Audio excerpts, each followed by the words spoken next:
嗨，我是派，又到了会员影片的时间了。今天我们要说的是美国恐怖故事，叫做幽灵脊公路。雷蒙·卡特的手指关节在方向盘上敲着无声的节拍，眼睛干涩的发红。这车子仪表盘的绿光呢，照着他疲惫的脸，里程表像是贪婪的虫子，慢慢的爬着数字。400英里了。保温杯里最后一杯咖啡又冷又苦，带着铁锈一般的味道。后视镜旁边挂着一个褪色的塑料小恐龙，落满了灰尘。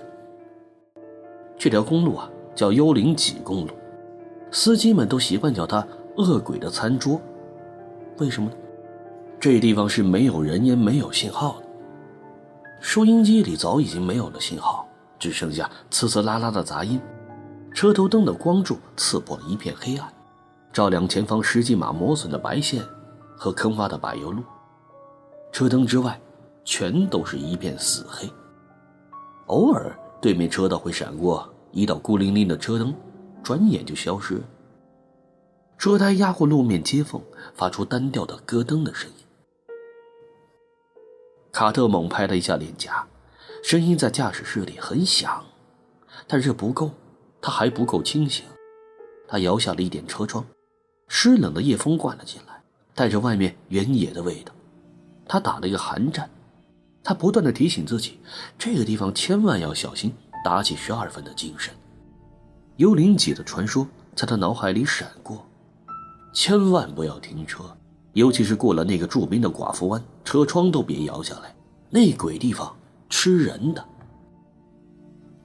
就在这个时候，卡特眼角瞥见车灯光晕边缘有些异常，就在右侧路肩靠近那片叫黑水林的几乎压到路边的松树林的地方，有一个低矮的苍白的色块。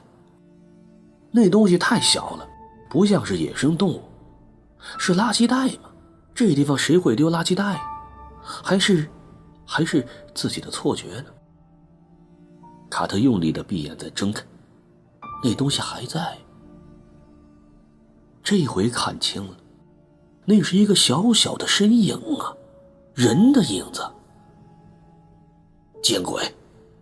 卡特嘟囔着，脚松了油门，他的车轰鸣着减速了。他下意识地扫了一眼右侧的后视镜，顿时血液凝住了。这镜子里清晰地映出了一个小小的身影，就站在他刚刚驶离的地方，是穿着一身浅色睡衣，在车尾灯猩红的光里头像一个破布娃娃。他光着脚一动也不动，面朝着这车辆驶离的地方。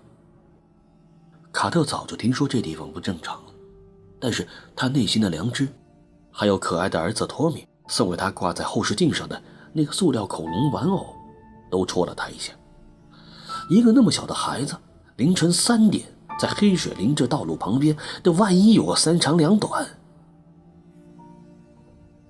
卡特还是猛踩下了刹车，巨大的拖车发出痛苦的嘶鸣和尖锐的排气声，歪歪扭扭地停在狭窄的路肩上。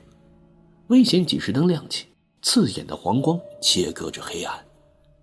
倒车吧，在幽灵脊的寡妇湾倒车，找死手册第1章卡特挂了倒档，引擎不情愿地咆哮着。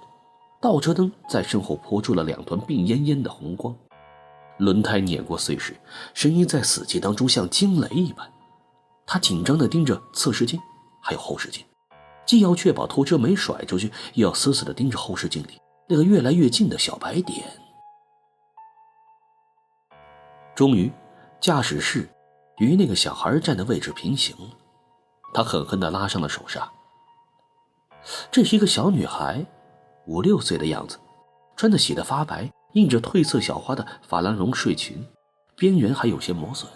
那姑娘亚麻色头发湿漉漉地贴在苍白的额头上，光着脚，沾满了泥土的碎屑，但是很明显这脚底没有受伤。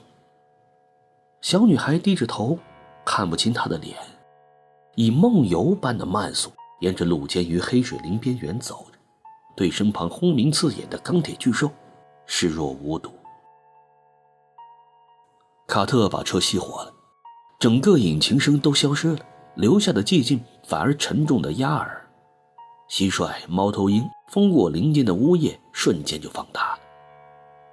驾驶室里没有风，但是寒意刺骨。卡特摇下车窗，冷空气带着旁边松脂和泥土的腥气涌入了。哎，小姑娘，你怎么一个人在这儿啊？你没事吧？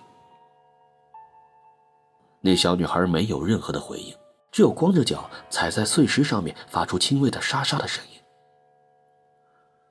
哎，小姑娘，这很晚了，外头冷啊，你的父母呢？还说你迷路了。但是他的脚步渐渐地停下来，非常慢的把这头抬起来。即使外头很黑暗，但是还是能看到他那苍白的脸，就像劣质的瓷器一般。